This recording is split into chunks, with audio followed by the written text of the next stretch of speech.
Hey cycling community, this is Steve Grusis, the Cycling Greek. As usual on these past Saturday mornings, I start my ride at 4 a.m., do 2 hours of steady flatland pacing, then go meet the group, which is mainly consisting of my team, for our group ride. Little did I know there was texting going on after I went to bed early the night before.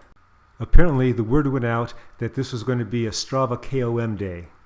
No wonder the thing was so fast. I got up the first major climb with my third best time ever, and that included a chain drop. So you're probably thinking, so what's the big deal? Well, that particular day was supposed to be a 140-mile day for me, as I'm still training for my double century. When we got to the top at our water stop, they went around to do the rest of the loop, and I continued on to the next major climb, a 12-mile effort with 9 miles of steep. I started off on that climb, and I was definitely going easy endurance. All of a sudden, Sumer and Lance came up behind me, and I started riding with them. Lance is a very strong racer from a couple years back, and his significant other, Sumer, is currently racing. In fact, she's racing quite well.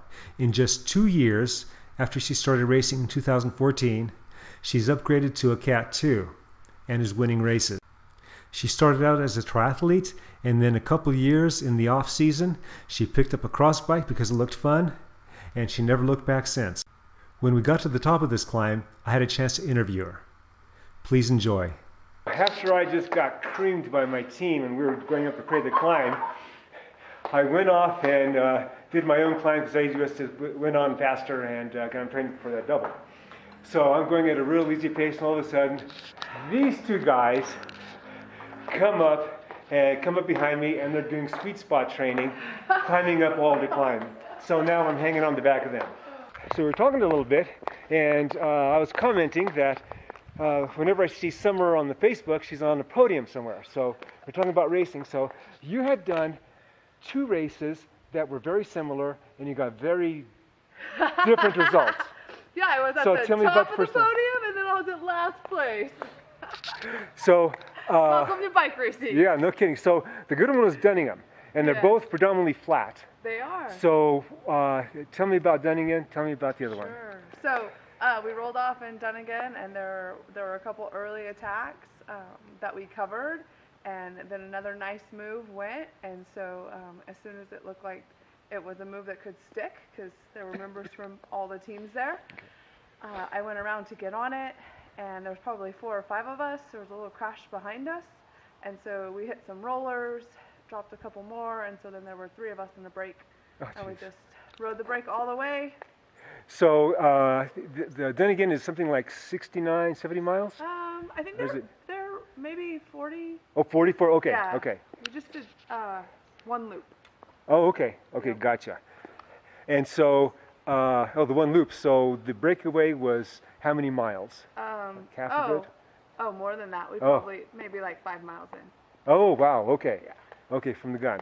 So now San Nardo is also predominantly flat, and that was a district championships. It was. So there's a pack of about 15 of us, and there were 3 in my age group, and so I was just riding the front, covered the first maybe 5, 6 attacks from the same team, and then I helped one of my teammates pull through so that she could stay in her race, and then there was a counter, and I just chased.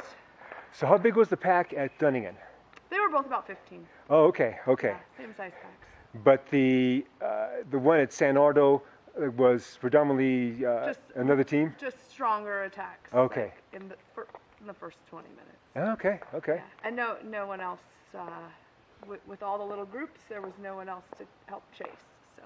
How many teammates did you have in each of the races? I had 1 teammate in each race. Okay. Yeah. Okay. All right. So that's the joy of the sport. Sometimes you win. And sometimes you don't. Sometimes you lose. And the last time I won was, goodness, like 8 years ago, I think. But yeah, very good. Hey, thanks a lot. No problem. Okay. Early in the interview, I was mentioning that they were doing sweet spot training, and this is something, if you've listened to my videos in the past, that I'm always advocating. For the entire 9 miles of steep of the 12-mile climb, they were holding it steady at tempo zone 3, and usually I was in the mid-200s following them. When they got to the top and to the rolling, undulating parts, then they were doing race play that I was barely hanging on to. And I was very thankful that we got to the water stop at the top of the school together. Let's take a look at the riding styles. Lance on the left has a very high cadence. He's more my style. Sumer was using a much lower cadence on most of the climb, although in this particular clip, she seems to be spinning at over 90 RPM. Now, not only is Sumer a very good racer, but she's also a leader in the women's racing community in the NorCal district, something that's greatly appreciated by many of us. I hope you enjoyed this interview. I enjoyed doing it. This was my second one. If you liked it and you want to see more of them, give me a thumbs up, give me a comment. If you have any ideas for interviews, leave those in the comment. And remember, comment, like, subscribe, The Cycling Greek.